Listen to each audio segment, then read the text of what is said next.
Vale, empecemos con la Vale, entrevista. Por primera parte, como expliqué anteriormente en el correo, esta entrevista es para la asignatura de multimedia de periodismo y nosotros hemos centrado el trabajo sobre todo en la relación de la música y la política.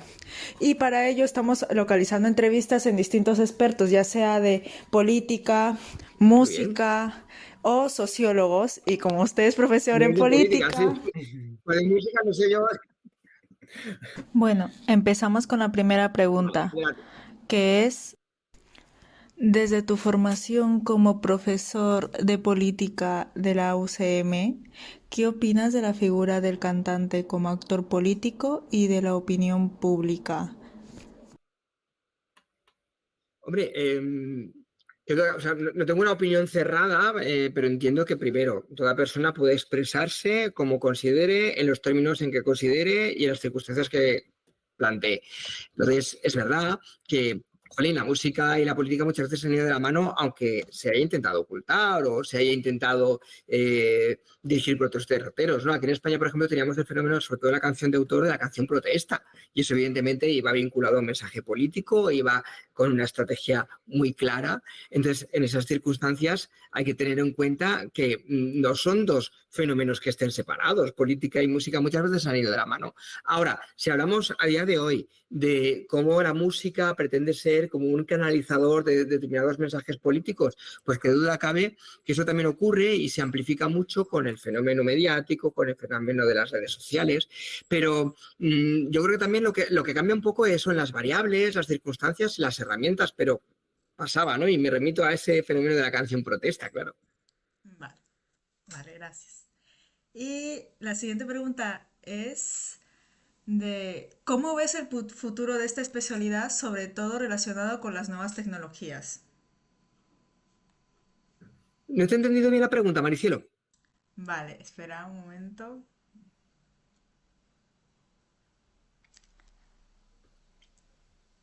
Vale, voy a hacer otra pregunta porque esta no la he entendido yo tampoco muy bien. Vale. La música y la política llevan vinculadas muchos años. Aquí en España podemos ver el caso de la creación del himno del Partido Popular hace 39 años, o algo más reciente, con el spot que hizo el PP madrileño con Isabel Díaz Ayuso cantando Ganas de Madrid para intentar conseguir votos. ¿Crees que el uso que le dan los políticos a la música tiene un efecto real en la movilización de su electorado?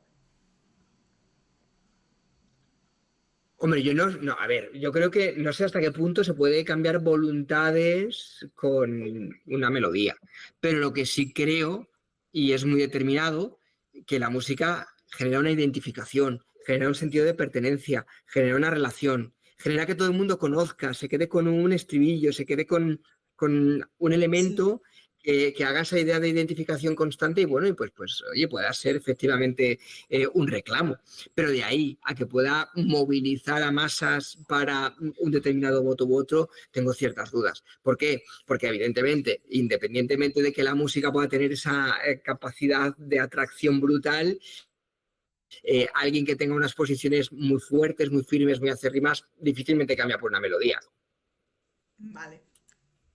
Bueno, ahora tenemos otro ejemplo. Por ejemplo, en la campaña de Kamala Harris pudimos ver que usó la famosa canción de Beyoncé, Freedom, para su campaña, ya que iba en defensa de la libertad estadounidense.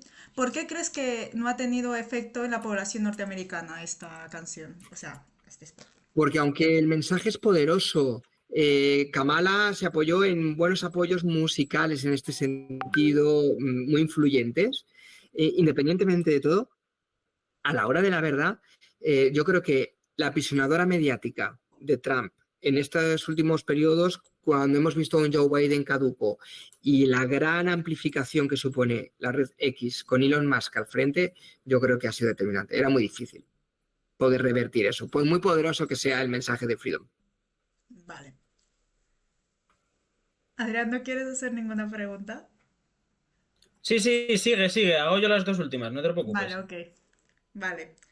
Por otro lado, hemos visto cómo muchos cantantes han pedido a los políticos no usar sus canciones, ya que pueden no estar de acuerdo en las ideas políticas. Por ejemplo, a Trump le han denunciado cantantes como Beyoncé, Celine Dion o el grupo ABBA por usar sus músicas en mítines. Aquí en España pudimos ver algo parecido cuando en la campaña electoral de las elecciones del 23 de julio, el PP usó la marca de la famosa serie Verano Azul para sus mítines y pudimos ver cómo RTVE les instó a dejar de hacerlo, además del enfado del creador de la producción. ¿Crees que los políticos hacen actos que saben que van a tener este tipo de repercusiones para que se hable más de su partido político? Pues a ver, yo creo que no hay nada inocente ni en política ni en comunicación y la música forma parte de otros elementos de estos. Entonces yo creo que siempre se busca la polémica y la controversia. Ahora bien, muchas veces lo que creo que no han medido es el impacto y a veces tú quieres utilizar una música o algo para apoyar y puede ser como un efecto boomerang. Te lo Sí, lanzas con fuerza y te vuelve a ti y te repercuta, ¿no? De una manera negativa. Yo creo que el caso de Verano Azul es muy determinado. Y luego también porque creo que marca muchas veces, cuando esto sucede, un mensaje muy claro que no siempre se comparte y eso yo creo que también puede ser contraproducente. Pero qué duda cabe, la primera intención del político en este sentido es manejar un mensaje reforzado por la música que al menos atraiga atención, genere polémicas, esté los titulares en la prensa. vale, gracias. Y a diferencia de la izquierda, que ha adoptado géneros musicales como el punk o el rock como parte de su identidad cultural y protesta, la derecha no parece contar con un género musical que la simbolice de forma similar. ¿A qué crees que se debe esta diferencia?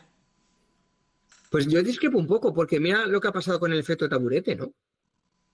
Se ha asociado a ese movimiento cayetano, Ah, ya. de ciertos perfiles, ¿no? No estoy muy de acuerdo con ese planteamiento, ¿eh?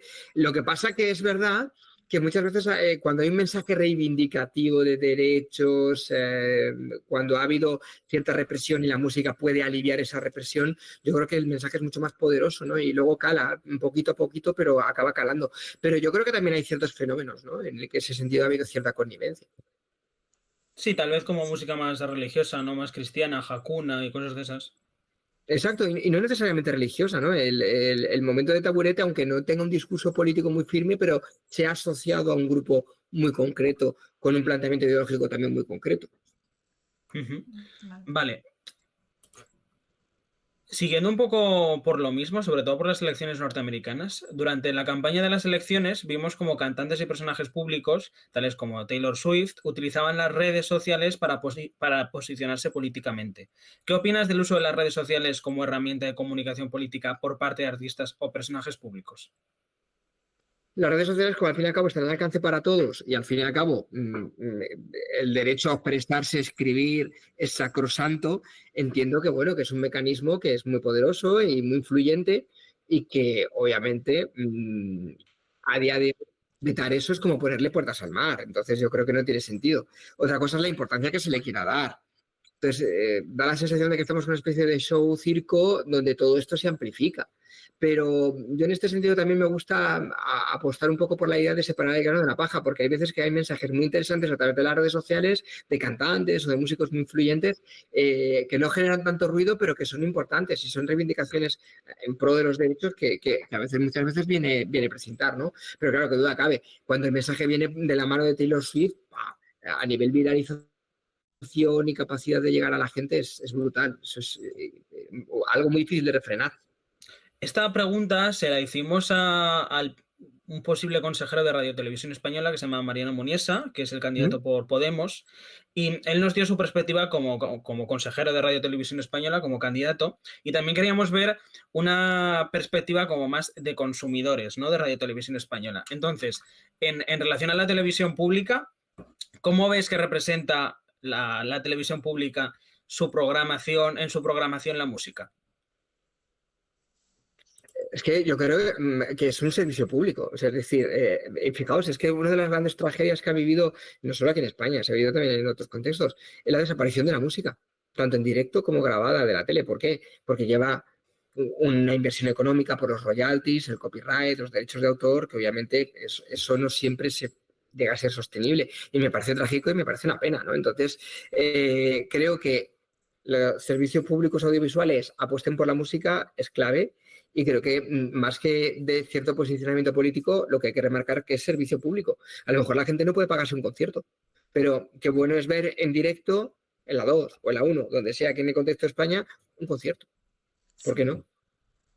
Vale, y por último y no menos importante, también queremos preguntarte en relación a la docencia de política europea, o sea, la asignatura que das, ¿cómo ves el futuro de esta especialidad, sobre todo relacionado con las nuevas tecnologías? Hombre, pues ahora es verdad que se ha especializado mucho, que llega a un grupo cada vez de más gente, pero creo que el problema que hay es la falta de contextualización, aunque se están haciendo cosas muy, muy, muy buenas a través de discursos en redes sociales, seguimiento de periodistas y corresponsales expertos, que a través de las redes están dinamizando mucho la forma de contar la política europea y de verdad que se están haciendo cosas muy, muy interesantes a nivel newsletter, etcétera. Entonces, creo que hay un perfil bastante esperanzado, pero independientemente de todo ello, creo que sigue siendo un reducto restringido. Y el riesgo es que le falte cierta contextualización. No todo el mundo llega. Pues ya estaría. Sí. Pues muchas gracias, chicos. Muchas gracias a usted A por ti, respondernos Gracias a entrevistas. muchas vosotros. gracias. Gracias. Ánimo y que salga bien. Gracias. Igualmente, chao. Chao. Chao. Chao.